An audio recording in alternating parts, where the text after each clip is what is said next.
Halo, selamat datang di Tiba-Tiba Podcast RT BPN dengan saya Fatmawati Tulus sebagai host hari ini. Sebelumnya gimana kabar teman-teman semua? Kak Made, Kak Mulia, Kak Nufa dan juga Kak Wika nih. Kabar hari ini gimana? Halo, baik Kak Fatma. Alhamdulillah, kabar terbaik, Kak. Ya, kita lanjut lagi ya tentang bahasan topik kita yang sehari-hari ini. Nah, jadi kali ini tuh kita akan bahas topik tentang integritas pegawai sebagai pilar utama dalam pemberantasan mafia tanah. Jadi podcast ini bertujuan untuk memberikan pemahaman bagaimana integritas ASN itu dia menjadi kunci dalam menjaga layanan pertanahan yang bersih dan terpercaya. Jadi saya mulai dulu nih dari Kak Made nih. Menurut Kak Made, mafia tanah tuh seperti apa sih? Kayak gimana ya mafia tanah itu? Mafia tanah ini merupakan atau pengertiannya adalah sekumpulan orang yang memiliki keahlian di bidangnya masing-masing, di mana mereka ada yang menjadi hakim, ada yang menjadi pengacara, ada yang menjadi polisi, atau bahkan internal dari BPN itu sendiri saling bekerja sama untuk melakukan tindakan yang disebut dengan mafia itu untuk merampas tanah orang gitu Mbak ya. Nah, di sini integritas serta loyalitas dari seorang ASN itu dipertaruhkan Mbak. Dia ingin mengambil tindakan yang salah atau benar. Nah, loyalitas ini kan dimulai dari hal kecil, contohnya melayani masyarakat tanpa mengharapkan imbalan atau sepenuh hati tanpa melakukan pungli. Nah, perlu juga diketahui keberadaan mafia itu sebenarnya tidak jauh daripada pungli, di mana keadaan awalnya mereka melakukan pungli, lalu merasa nyaman dan ketagihan, dan pada akhirnya mereka mengambil tindakan yang lebih besar. Maka dari itulah ASN harus memiliki sikap loyalitas yang tinggi terhadap negara ini, Mbak, begitu. Iya, menarik ya Kak Made. Jadi mafia ini dia udah kayak kompleks dan udah terencana gitu. Kalau tanggapannya Kak Nufa gimana mengenai mafia tanah ini? Baik, terima kasih Kak. Kalau untuk saya sendiri, solusi untuk melawan, menyambung dari Pak Made tadi, solusinya itu untuk melawan praktik mafia tanah ini membutuhkan pendekatan komprehensif Kak, baik dari sisi pemerintahnya maupun peran masyarakatnya gitu. Terus kalau dari saya sendiri itu gimana cara mengatasinya itu yang pertama itu digitalisasi layanan pertanahan. Jadi semua proses mulai dari pendaftaran sampai pengecekan sertifikat itu dilakukan secara online. Jadi gunanya itu untuk mengurangi peluang dari eh, mafia tanah tadi gitu loh Kak. Selain itu juga transparansi prosedur dan biayanya. Jadi setiap langkah, persyaratan dan biaya resmi itu diumumkan secara terbuka agar masyarakat mengetahui apa yang sah dan legal. Serta lebih diketatkan lagi pengawasan dan penegakan hukumnya Kak. Itu sih Kak. Iya, makasih Kak Nova. Berarti Kak Nova nih lebih menekankan upaya pencegahannya ya dari sisi teknologi dan juga dari sisi internalnya ya. Kalau menurut Kak Wike nih, seperti apa nih praktik mafia tanah ini?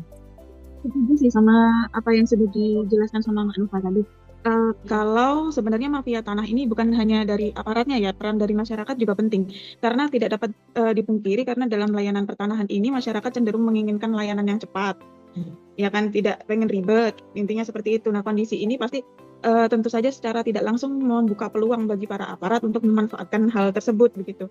Jadi saya kira penanaman nilai-nilai moral itu memang penting ya bagi seluruhnya, bukan hanya dari aparatnya saja, tapi dari masyarakat itu sendiri. Bagaimana sebenarnya mereka merasa dimudahkan, mudah gitu loh, maksudnya dalam melaksanakan pengurusan atau diberi pelayanan yang terbaik lah intinya, agar mereka tidak berpikiran untuk menggunakan calo-calo atau mencari peluang untuk ya minta dimudahkan sih. Seperti itu sih menurut saya. Ya, makasih Mbak Wike. Kalau kamu lihat sendiri melihat praktik mafia tanah ini seperti apa Kak? Mohon tanggapannya. Ya, sebelumnya saya ucapkan terima kasih kepada Kak Fat. Nah, di sini saya juga sangat setuju dengan pendapat dari rekan-rekan sebelumnya, bahwasanya memang benar kejahatan mafia tanah ini kan merupakan kejahatan terorganisir. Nah, di mana kita juga sangat erat kaitannya dengan ini, maksudnya dalam konteks di masyarakat sering seringkali memiliki stigma negatif terhadap BPN, bahwasanya BPN juga masuk sebagai bagian dari mafia tanah. Nah, secara tidak langsung itu juga merupakan salah satu yang dapat mencoreng nama instansi kita, tidak hanya merugikan masyarakat, tetapi juga mencoreng nama instansi kita. Disinilah peran kita juga menjadi sebagai ASN juga sangat penting, khususnya agar menjadi ASN yang berintegritas dan menjalankan tugas dengan jujur, kemudian profesional dan juga akuntabel. Tak hanya itu, di sini juga pentingnya melakukan sinergi antar beberapa pihak, seperti sinergi antar pegawai, pimpinan, aparat hukum, dan juga masyarakat, serta melakukan mekanisme pengawasan internal dan SOP yang jelas agar informasi publik dapat lebih jelas. Sekian dari saya, terima kasih. Iya, terima kasih rekan-rekan semua atas tanggapannya. Jadi ada lagi tambahan mungkin dari teman-teman sekalian sebelum kita masuk ke kesimpulan? Izin Kak menambahkan, jadi konsep loyalitas dalam konteks ini dapat diartikan sebagai kesetiaan pada kebenaran data, hukum, dan integritas proses pertanahan. Iya, benar sekali Kak Nova. Terima kasih Kak Nova. Oke ya teman-teman, jadi kesimpulan dari podcast kita kali ini bahwa untuk mencapai loyalitas itu kita perlu sebagai pegawai memiliki integritas yang tinggi, khususnya dalam melawan mafia tanah. Dengan sikap jujur, profesional, dan akuntabel, ASN itu harus menjaga nama baik instansi, sekaligus juga untuk melindungi hak masyarakat. Jadi selain itu pula, masyarakat juga harus berpartisipasi penuh dengan tegas tetap mengikuti prosedur yang memang sudah ditetapkan di dalam peraturan perundang-undangan. Jadi penting sekali ya melakukan sinergitas antar pihak yang berkepentingan. Mekanisme pengawasan dan juga pembaruan teknologi itu juga harus diperhatikan sebagai upaya untuk pencegahan dari praktik mafia tanah ini. Oke teman-teman, terima kasih banyak atas partisipasinya dalam podcast kita kali ini. Sampai jumpa lagi nanti di podcast-podcast berikutnya. Tetap sehat terus. Bye-bye teman-teman semua. Terima kasih Kak. Terima kasih Kak. Terima kasih.